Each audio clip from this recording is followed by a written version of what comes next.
Matt and Kate, a young couple, move into their new home in the mountains of upstate New York. As they start a new life together, they both enjoy the early days of being a young married couple. Their new house needs some repairs and updates, so they start working around it. Kate is cleaning out the kitchen when she finds a dead bird in one of the cabinets. She goes outside to bury the bird. She gets sidetracked by Matt talking to her from the window, and when she looks back, the bird is gone. She had been throwing away things that came with the house at the time. Matt sees something strange on the wall, so he rips off the wallpaper to look at it more closely. In that room, he finds a big door with a strange keyhole and tries to open it. He looks through the old things and finds the key. Matt puts it in the lock and calls Kate right away to tell her. When they both open the door, the lights in the hallway flicker. Matt calls the power company to report the problem. Kate thinks the room seems strange, so she follows Matt the next day. A worker from the power company comes to find out why the surges are happening. He was surprised to see that the wires in the basement were old and twisted in a strange way. When Matt asks what he can do, the operator says he has never seen anything like it. Before he leaves, the operator tells Matt that the home's previous owners were killed inside. When he heard the shocking news, he did his research on it right away. Matt reads an old news story and finds out that the names of the people who died are Paul and Madeline Schaffer. Even though the suspect's name is John Doe, no one knows who he really is. Matt tries to draw because he is an artist. He stops drawing John Doe's face on his sketchbook. In the strange room, he drinks a whole bottle of liquor and wishes he had another one. When the lamp starts to flicker, he is surprised to see another bottle appear. When Matt looks at the bottle, he realizes that the room can help him get what he wants. When she hears the lights in the living room flickering, Kate wakes up and goes upstairs to check on Matt. When she gets into the room, he is way more than excited. As space fills up with new things, Matt shows Kate a real fan, tells her to go paint, and says that the room can make any material wish come true. Kate laughs it off because she thinks it's one of Matt's jokes.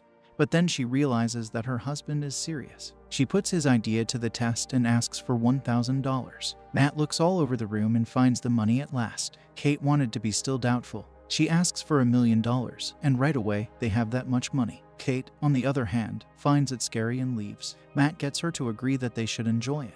The couple spends all day wishing they were together. Close champagne, art, and money aren't their only wishes. At the end of the night, when Matt and Kate spend a lot of money on things, they are happier than anyone else. Kate wonders how the room can make their wishes come true, but Matt tells her not to worry about it for the next few days. Their fun and opulence don't go together. When they make a wish, the lights in the power source in the basement flicker. They celebrate their overnight wealth by having a party with drinks and gifts in their room. But the fun doesn't last very long. Kate feels empty when she wakes up the next morning because the things she has can't fill a hole inside her. Matt starts to worry about it, so he gives her a crib as a surprise to hint that they should try to have a baby. Kate is upset about the surprise, which was not what he thought would happen. She had already lost 2 babies and left the house in a rage. Later, Kate goes back inside and, for no reason at all, wishes for a child. When Matt finds out, he gets angry that she didn't ask him before wishing for a baby. They have a heated argument about it. Kate said that she did it to get there faster. Kate says that they could be happy that way because they wouldn't have to worry about miscarriage or the pain of giving birth. Matt is totally against the idea and tells Kate to bring the baby back to the room to wish for the child's death.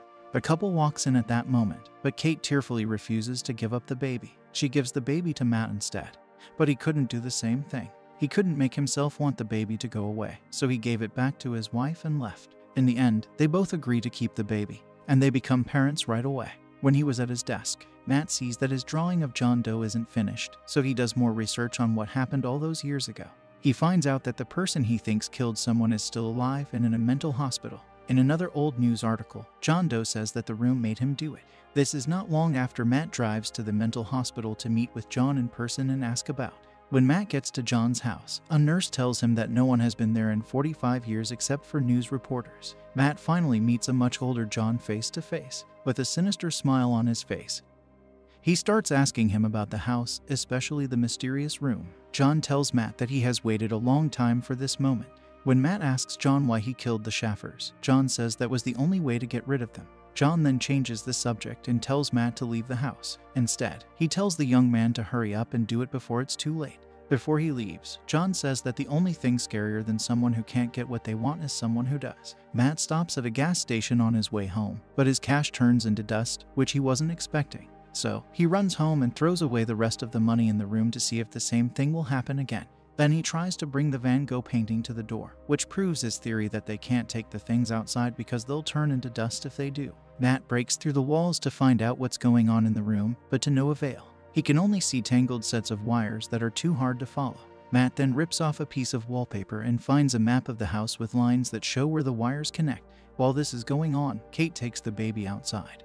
But Matt stops her from saying it's not safe. He doesn't tell his wife the real reason why they shouldn't take the child outside. Not long after, the baby starts to cry out in pain and can't stop. Matt has second thoughts about helping Kate and the baby after hearing this, but he does end up coming to their aid outside.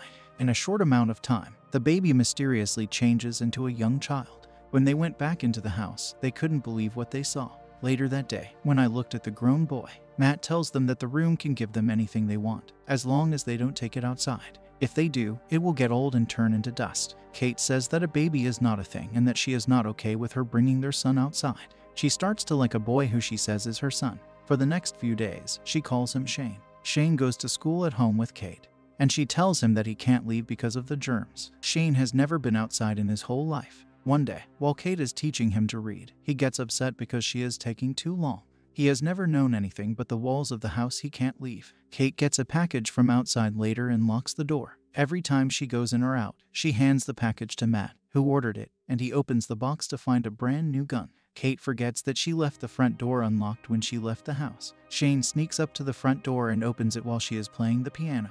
He puts his hand out the door and feels the fresh breeze. He is very interested in being outside. Kate notices it all of a sudden and rushes to her angry son. She hugs Shane, happy that he is safe and unharmed, so he doesn't sneak out. The couple decides to cover all the windows with boards. That night, when Kate wakes up, Shane is standing next to her bed, asking if he can sleep there with her. When the boy tells his mother he wants to be with her for the rest of his life, Kate pulls him closer. Shane still looks worried, though, so her words don't seem to help. Matt uses the next few days to learn how to shoot with the gun he just bought. When he gets back home, he finds Shane inside his art studio playing with a snow globe. Strictly, Shane drops his snow globe when he tells him to leave right away. Matt hasn't accepted Shane as his son yet, so he acts like a coward. Not long after Kate comes in and argues with Matt about not being a good father to their son at night, Shane is walking around the house and sees a map that leads to the basement. He sees the big power source with wires that are all tangled up, and he ends up in the room all night. Around the house, lights flicker, but Matt and Kate don't notice at all. When Matt wakes up, he sees the broken snow globe and a new one next to him. From a distance, when he sees the lights flickering, he wakes up his wife right away because he knows what's going on. When the couple walks into the room, Shane's outdoor area takes them by surprise. The room that used to have 4 corners is now a big forest where Shane likes to make snowmen.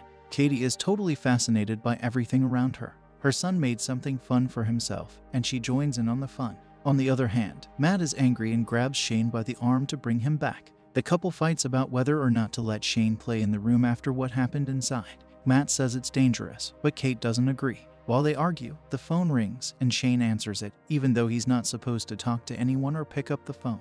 Matt grabs the boy's phone and, to his surprise, John calls. John tells Matt that he and his wife wanted a boy from the kitchen. Kate uses a different phone to listen to their conversation and hears the whole thing. John tells Shane that if he wants to go outside freely, he will have to give up his life. Shane can go outside and age like everyone else over the phone if Kate dies. John shocks everyone by saying that he, too, was a child given by the room. John's mother killed his father and then made him kill her when he was a young man so he could be free. Then he tells Matt he can do one of 2 things. You can kill Shane to save Kate, or you can kill Kate to save Shane. After hearing what was said, Kate goes home. This makes that worry. She tries to crash the car, but she just couldn't do it.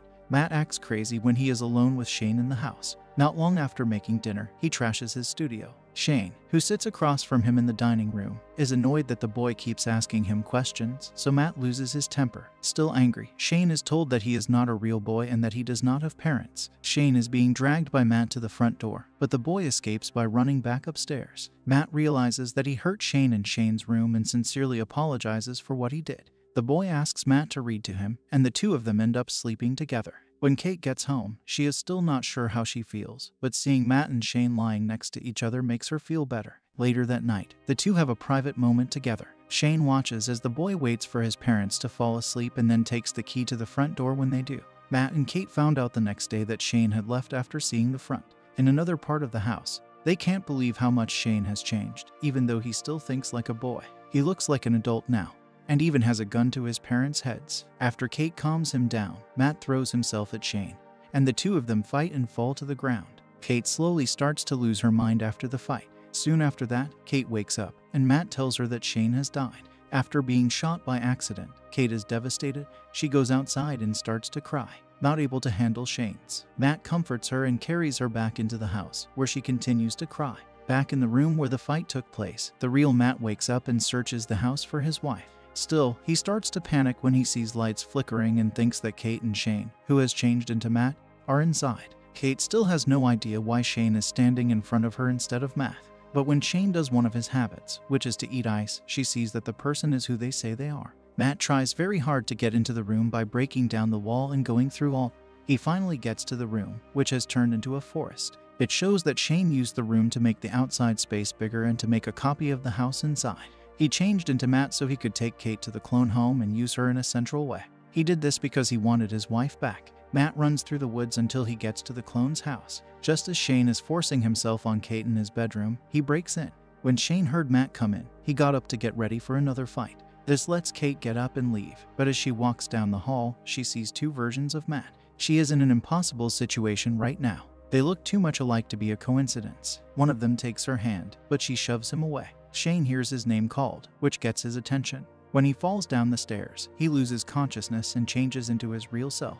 Matt and Kate can't leave the room because Shane keeps wishing for them to be stuck there. Matt stops trying to get to the same place over and over again and thinks of it. The couple runs into Shane at the door. He opens the door for Matt and then stabs him to death. Shane comforts Kate, but he realizes that they are just copies of the real people. Shane chases Matt and Kate as they quickly run to their rooms and leave through the woods. Shane is getting more angry after being tricked at the real home. Shane attacks Matt, but when he sees that it will cost him his life, Matt pulls him outside. Shane runs back to the door, but before he can get in, Kate closes it. Shane screams, "Mommy," while Kate watches him grow older. He walks slowly because his body is breaking down and will soon be dust. Kate still cries over his body, even though he was a bad person. She spent a lot of time with him as her son. After a terrible day, the couple clings to each other at that moment.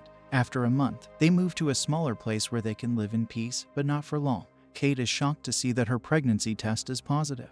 As if things weren't bad enough, I don't know if the baby belongs to Matt or Shane. A lamp flickers, and she thinks that maybe they were still in the whole time. In the story, Matt and Kate have been completely blinded by the wealth of the room. With the magic they can't explain, they become less careful about what they want. Even though they wanted a child after a series of miscarriages, the flickering light in their new apartment at the end shows that there is a small chance they are still in the room. It could also be a problem with the building. Kate's pregnancy, which could be either Matt's or Shane's child and happened the night before the big event, is one of the most shocking things that happens. Cadden and Shane made out in the clone home, but the grown-up Shane also attacked her there. The mystery of the movie isn't just about the button in the room that lets you make a wish. Last but not least, Kate's unborn baby's father.